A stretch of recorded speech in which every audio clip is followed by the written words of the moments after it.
Hello again, and welcome to another edition of Practica Tango Tips. This week, we're continuing our discussion about grounding, specifically grounding as we're moving. So last time, when we talked about grounding, we made an analogy to a tree, right? A tree that's sending its roots down into the ground and their leaves up into the sky. That's going to engage our core, and that's going to make us nice and strong on one side. And we practice going from side to side, being a tree on one side and the other side. And this ended up having us engage our thigh, so that our thigh also kind of grabs at the floor as well as our foot does. And you may be wondering, but Trina, all the other videos you're talking about relaxing the leg. Is there a contradiction here? Well, when I talked about engaging, we're engaging our supporting leg. This leg, our free leg, is nice and relaxed. And for that reason, this leg, which is doing a lot of the work, I also call it the working leg. When we walk, we do engage our thigh at some point, right? So we relax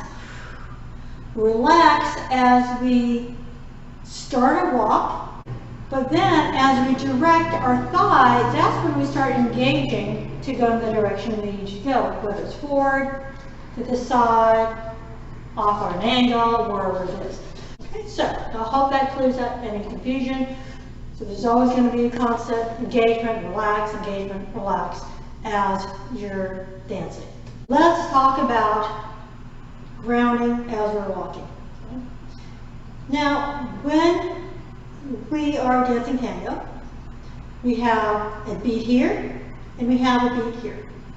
And our movement is in between the beats.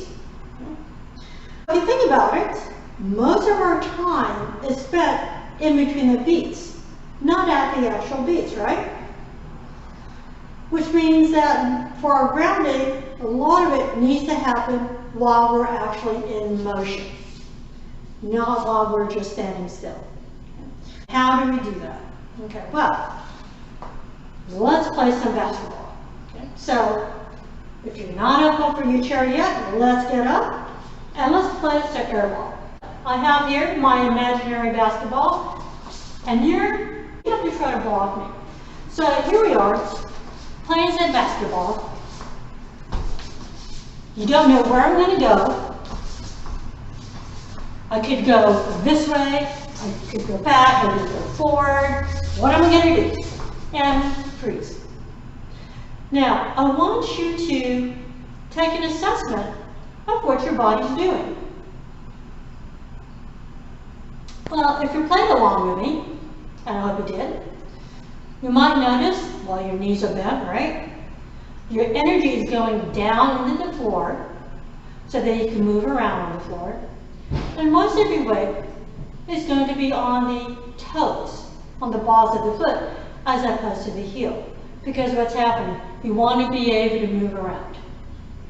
Some of these elements are what we also need in tango. Let's bring our knees up and see if we can keep some of that feeling of being rounded as we're moving around the floor.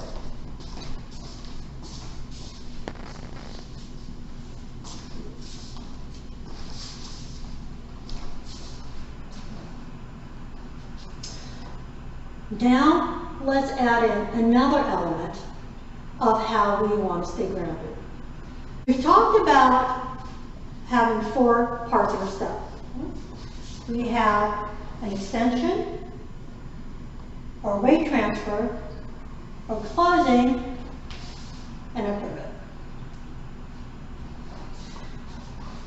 When we're extending or closing, that's also when we need to keep both feet on the ground. But notice I just said feet, not weight. If I'm going forward, my hip drops, my leg springs out, and you notice I have this swinging, if I look at my leg here, this swinging motion from my knee. As I do that though, I'm letting my foot relax on the ground. That is something we talked about earlier. And specifically, it's the ball of the foot. So when I'm extending forward or when I'm extending back, it's this foot on the floor that's going to help me stay grounded. Tango Practica described it in a very nice way. A lot of people have different ways of trying to describe it, but I like his way the best. And that is that your shoe is on the floor, but not your foot. You have that little layer of air in your shoe between your foot and the inside of the sole. That is what's separating your feet, or your foot rather, from the floor. So as you move back, your shoe is caressing the floor, but not your foot. And that little bit is going to be enough to help you keep your balance. What we don't want is the stabbing of the foot on the floor. Because when I do that, what happens? Well, my weight is all on one foot, and that is less stable. And then also, when this comes down like this, I'm exaggerating it. In some cases, it's really not an exaggeration. But as I do this, this also presents a bit of a shock to your leg as it hits the ground. And the last thing you need is more shocks to our bodies. Whether you're going forward or backwards, the goal is to keep the foot on the floor.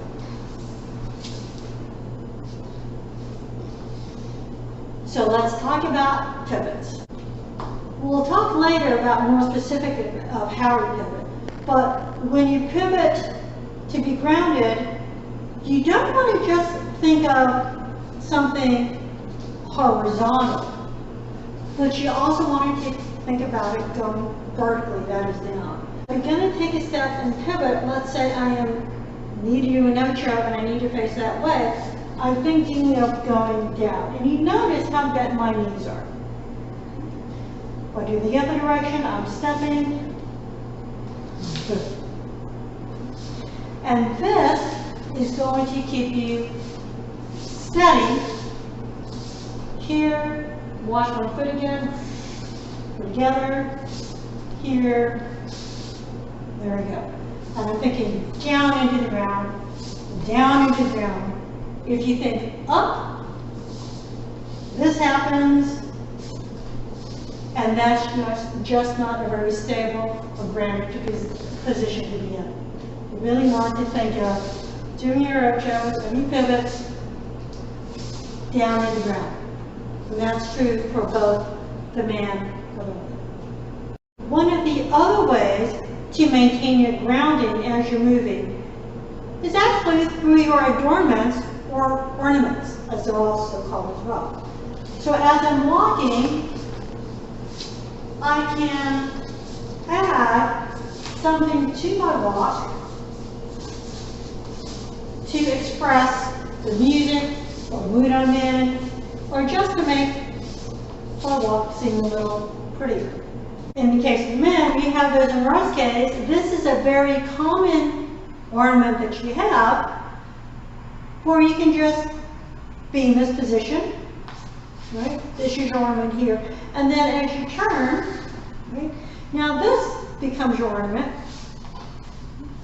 So that is one way of doing it for the guys. When you have your piece, when you do this thing, this is a way of keeping grounded because you have this other foot on the floor as you're moving.